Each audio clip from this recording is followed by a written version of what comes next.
So the next topic, we'll try to shift to the idea of change within organizations and companies. And more importantly, how not to let the constant idea of changing with the times result in a disaster.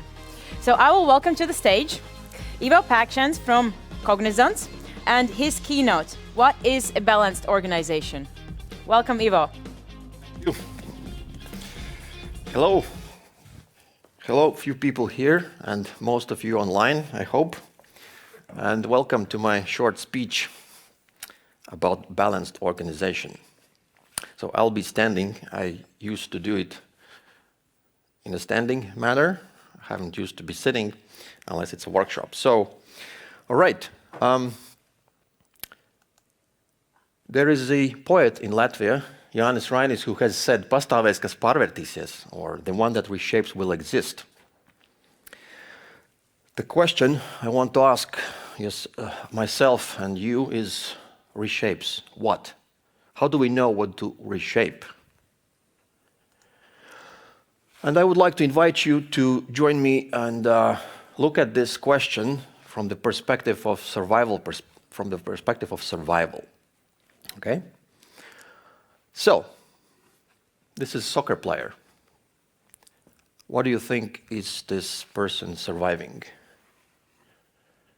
So, first of all, this person survives himself. He's training, he's being coached to get into the team, to actually play the soccer. It's an individual level survival. Not everybody actually gets to the field to play the soccer, right? Level number 2 is when we are actually in the team. So we need to survive so that we are accepted into the team, so we are skillful, and we can play in the field, in the real game.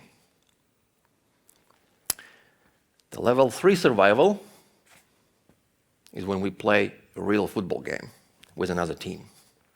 So this is where we need to survive the actual game so that we win it.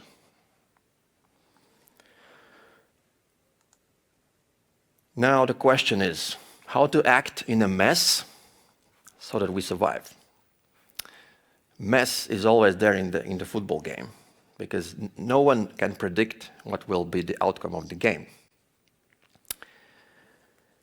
And on the right side, you can see that organizations are also very often a mess. I would like to be brave enough today to say that, yes, most of the organizations are a mess. So how to act in a mess so that we survive?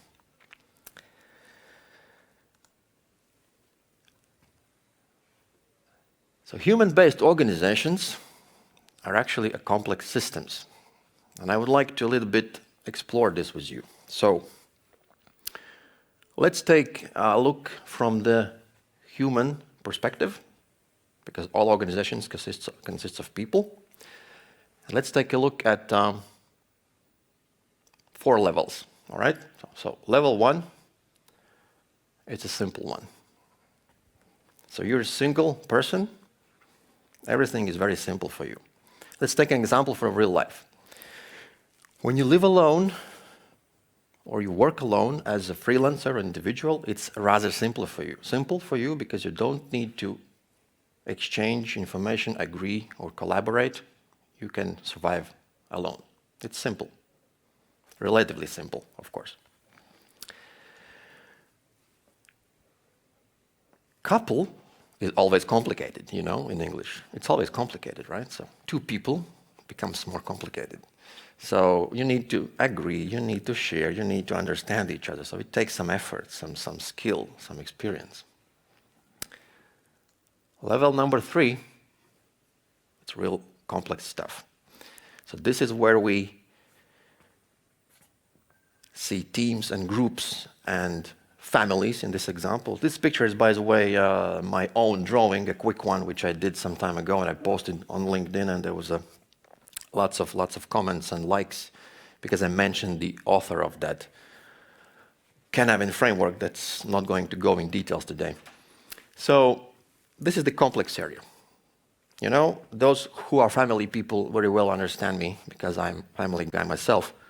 So wife, children, dogs, cats, different kinds of undertakings. So it's complex. You need to rotate in that complexity from one day to another. So it's you can't always do whatever you want. You need to sacrifice your own interests and so. And it's a complex place to be.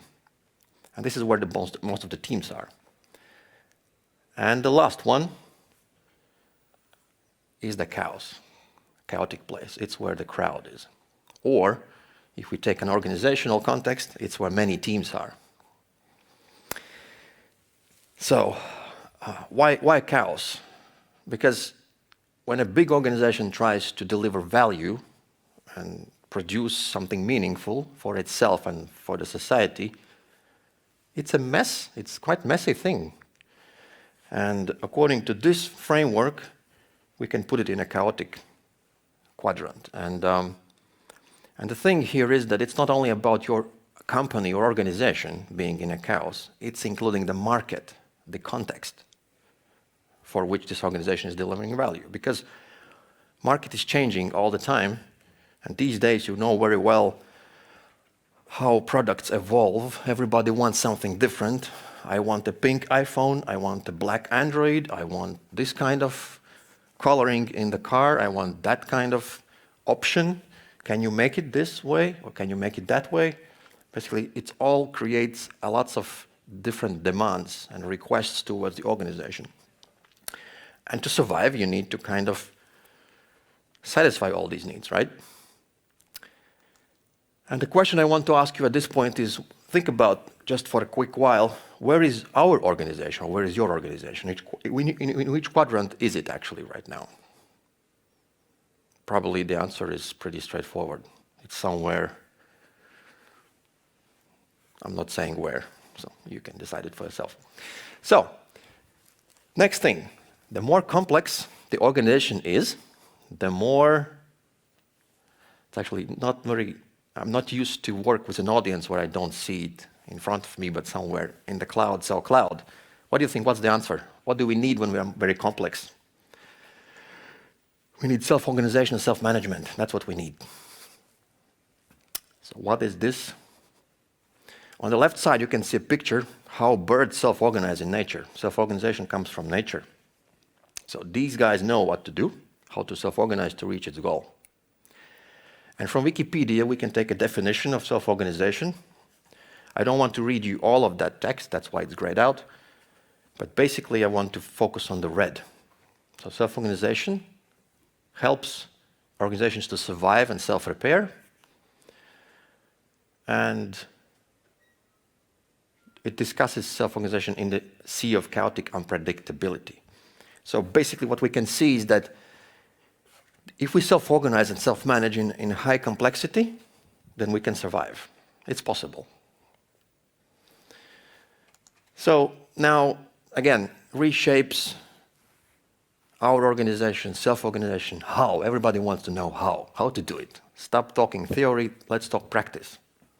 Okay, fair enough. The thing is that in complex environments, the hows are very different, and you need to adapt all the time. You can't say, you do it this way and you will survive. No.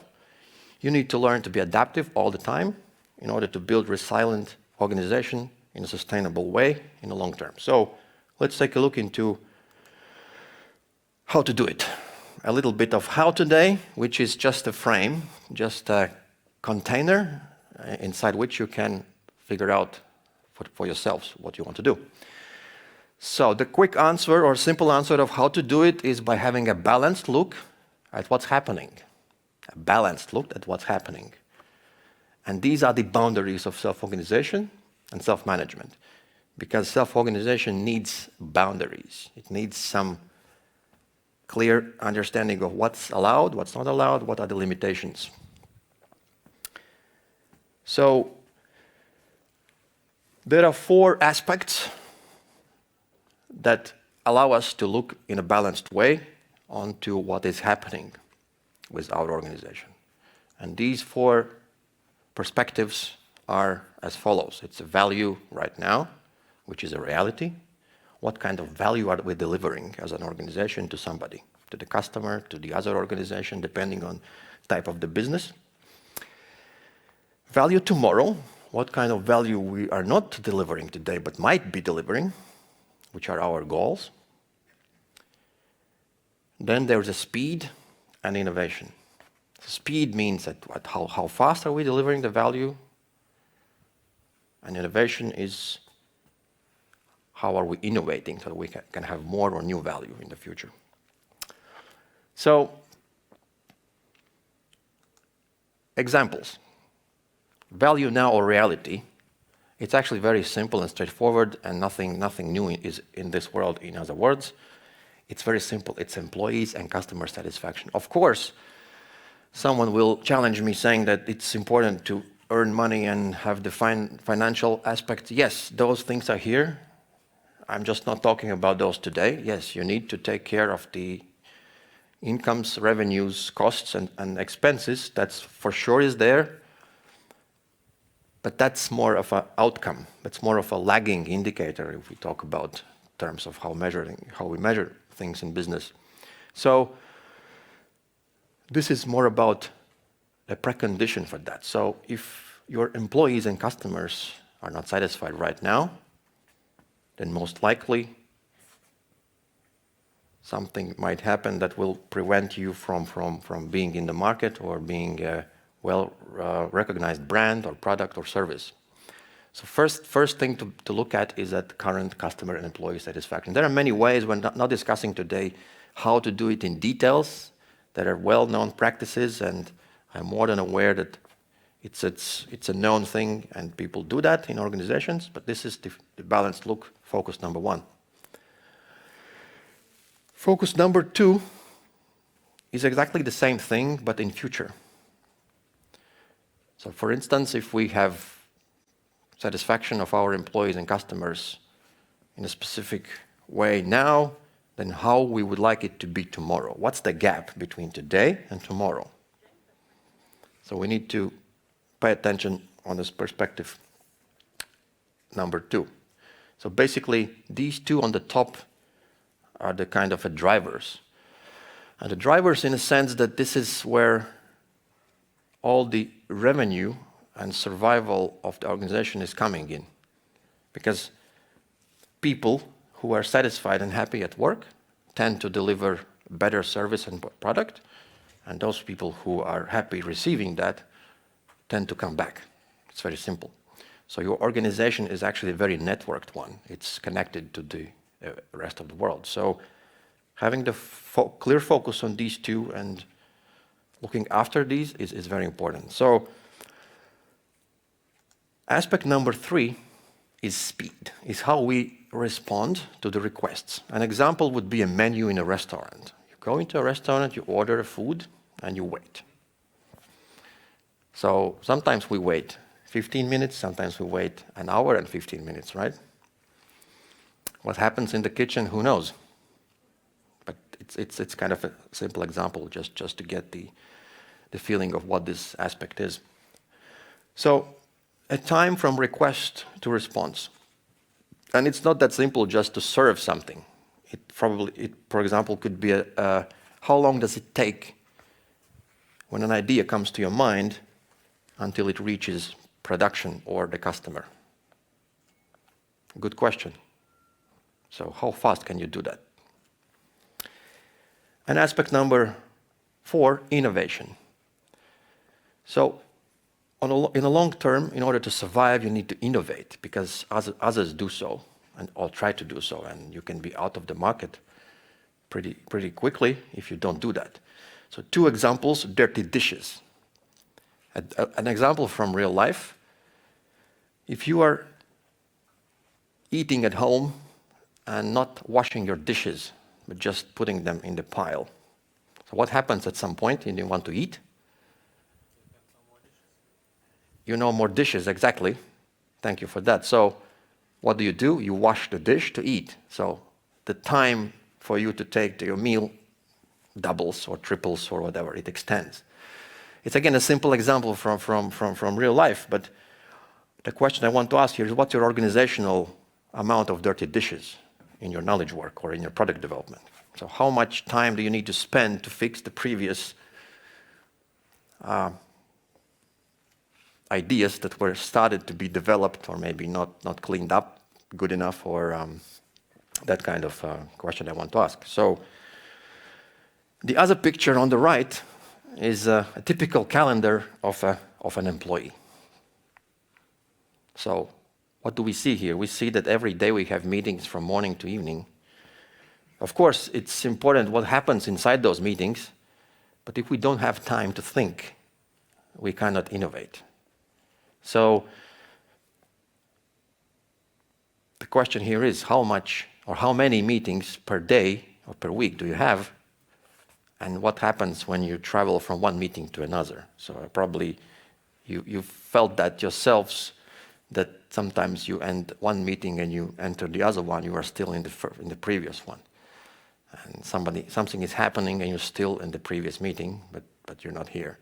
So as a result, the meeting actually is very ineffective. So these four aspects are something that you should be taking into account when looking at your organization. This is the balance. You maintain balance among all these four aspects. If you forget one of those, a risk might be that you might be start to fail or be behind the others. Of course, all of these are connected. For example, a customer might not be happy because you're delivering too slow. You might be delivering too slow because you're not innovating or you're not having time to process the new changes or requests. Not going to details today, but just as a quick connection between these things.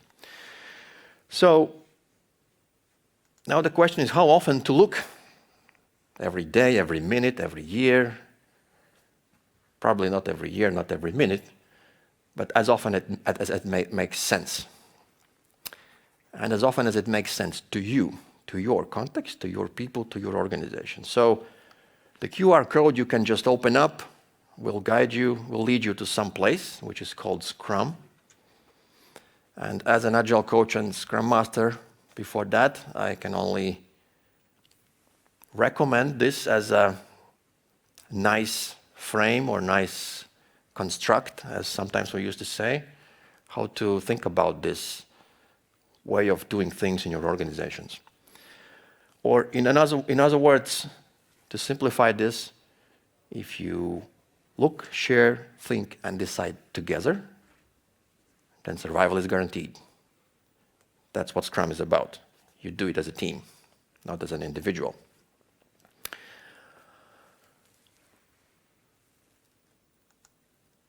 And of course, I want to survive myself as well. So I need some feedback from you about today. So please, one more QR code for your convenience. Leave me some feedback that I'll take a look at home. And yes, I see we have some time. I've been probably very effective. We have 7 minutes on the timer. Maybe there are some questions, I don't know. If yes, then please shoot. Thank you, Ivo. Yeah, thank you, Ivo. So maybe there are any questions from the crowd? Okay. So if no, thank you so much for the presentation. We'll continue.